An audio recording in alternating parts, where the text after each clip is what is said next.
Well, bago po ako magkomento dyan, no, yung pinag-uusapan nyo, nais ko lang sabihin na bilang isang professor ng international law, no, na talagang nagkaroon ng desisyon ng Korte Suprema ng Amerika. Hindi nila pinagbabawal ang tapping sa isang bansa ang akusado na mayroong kaso sa Estados Unidos. Ayun. Panahong 1800 pa lamang, Kerr versus Illinois, sa Korte Suprema ng Amerika, miski kinidnap yung nasa sa foreign jurisdiction, maidala sa Spokes. Ang ganda ng mga sinasabi niyo. hindi Attorney Harry Roque. yan maapektuhan. Yung sinasabi po ninyo na US Supreme Court mismo ang nagpapahintulot sa ganitong Oo, extraordinary mismo. rendition. Oo. Kerr versus Illinois, ang sabi ng US Supreme Court, yung kidnapping as a means of acquiring jurisdiction sa pagkatao ng akusado ay hindi nagbabawal. Ang sabi ng 1800 decision ng US Supreme Court, ang importante mabigyan ng patas na paglilitis ang isang akusado. So makikita natin na 1800 pa lang, miski ang kidnapping ay pinagbabawal sa mga batas ng mga iba't ibang bansa, ayan ay hindi pinagbabawal ng hukuman ng Amerika. Naulit itong desisyon nito kailan lamang. Yung doktor ay nag-assiste sa mga drug lords sa Mexico na kada araw na tinotorture yung isang DEA agent, sa gabi binibigyan niya ng medical treatment para ma-torture the following day. No? Grabe. So ang ginawa ng mga Amerikano, nag-bayad sila ng kidnapper, kinidnap itong Dr. Martin Alvarez at dinala sa Amerika. No? At inulit ni Dr. Martin Alvarez yung depensa na mali ang pagkikidnap as a means of acquiring jurisdiction sa pagkatao ng akusado. Pero ang sabi ng hukuman sa Amerika, malay namin, pakialam namin kung paano buhay yan. Importante, mabigyan siya ng patas na pagkikidnap. Siyempre, itong ganitong kidnapping as a means of acquiring jurisdiction, ginawa rin yan ng mga Israeli sa Argentina. No, na hinuli nila si Eichmann. No? At protesta ang Argentina dahil pumasok nga sa jurisdiction nila ang mga Mossad agents at kidnap yung si Eichmann. No? At kamuntik nang makipag-cut ng diplomatic ties ang Argentina noong mga panahon na yon. Pero ganyan din ang desisyon ng Israeli Supreme Court. Wala kaming pakialam. Mabuti na lang, Eric at saka Doc Lore, na meron tayong South African Constitutional Court na ganyan din ang nangyari. No? Isang high-ranking apartheid official na kinidnap ng mga ahente ng South Africa para litisin for apartheid. Pero sabi ng South Africa Constitutional Court, hindi mo po pwedeng ituwid ang pagkakamali sa pagkagawa na naman ng isa na namang mali.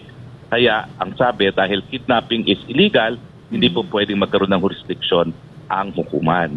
So yung takot ni Pastor Kibuloy na kikidnapin siya ng mga Amerikano, yan po ay dahil nagkaroon na ng desisyon ang Korte Suprema ng Amerika. 2 beses na po na talagang sinabi ng Korte Suprema, walang hadlang yan sa paglilitis ng mga akusado, miski kinidnap sila abroad, dahil ang importante daw, kung di umano, ay ang patas na trial. Na sa akin, mali. Ang desisyon ng Korte Suprema ng South Africa na hindi po pwedeng tama ang pagkakamali sa pamamagitan ng paggagawa na naman ng isang mali. Ayun. Malinaw po, Attorney Harry Roque. Yan, no? Desisyon na po yan ng Supreme Court ng US, Kerr versus Illinois at saka McCain Alvarez. No? Ayun. Well said. Attorney Harry Roque, maganda po yung inyong tinuran na nagkakaroon tayo ng legal basis at the same time logical na batayan sa bahagi ni Pastor kung bakit siya nag-o-option for self-preservation in security sa gitna nitong aroganteng desisyon at doktrina ng American justice system na pwede silang magpatupad ng kidnapping which is known as extraordinary rendition. At maganda yun ang sinabi ninyo na napakalaking insulto sa kaalaman ng mamamayang Pilipinong parang minamaliit ang kanilang pag-unawa sa kung ano dapat ang seryosong mga bagay na inuuna ng presidenteng ito. May reaksyon ng si Ma'am Lorraine hinggil dito sapagkat may piplay kaming video at kung hindi po ninyo makikita muna, ang audio lang ay alam naming very familiar ka. Ma'am Lorraine, your reaction dito sa unang tanong natin kay Secretary Roque. Spokes, no, so could you make it very clear, no, for us laymen, has there been in the case of Pastor, from where you're sitting, in your opinion, has there been any abuse of power by government? Well, obviously po, no? Kasi yung pag-iimbestiga ng Kongreso ay labag sa unang-una, due process right, yung karapatang marinig ni Pastor, at pangalawa, labag na sa mga desisyon ng Korte Suprema. Unang-una po,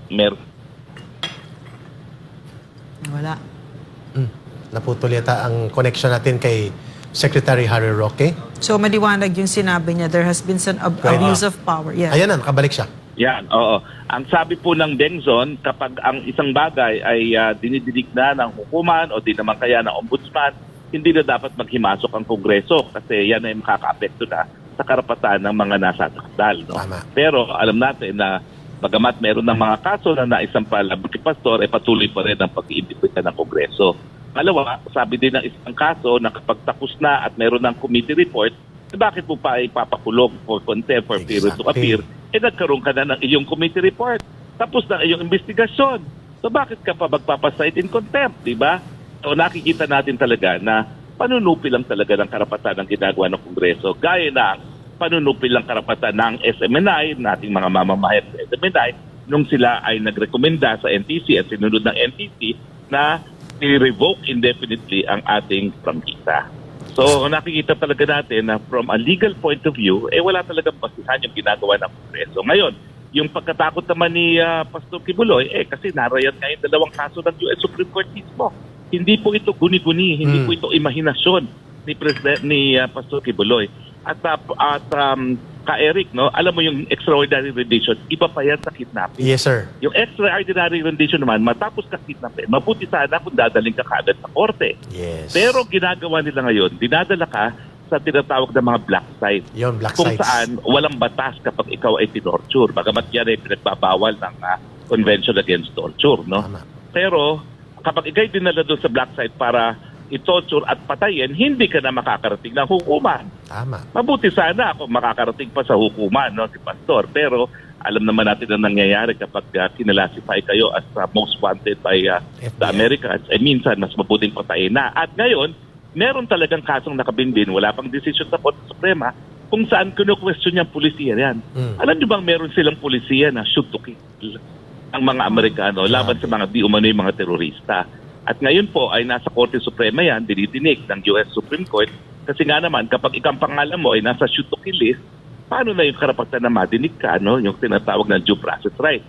Parang kinundina ka na at found guilty ka na, no? Dahil ang pangalan mo ay nandun sa listahan ng kill list. Tama. So lahat po ng mga kinatatakutan ni Pastor Kibuloy, lahat po yan covered ng decision ng Korte Suprema o di naman pa kaya ay nakapinpin pa sa Korte Suprema ng Amerika.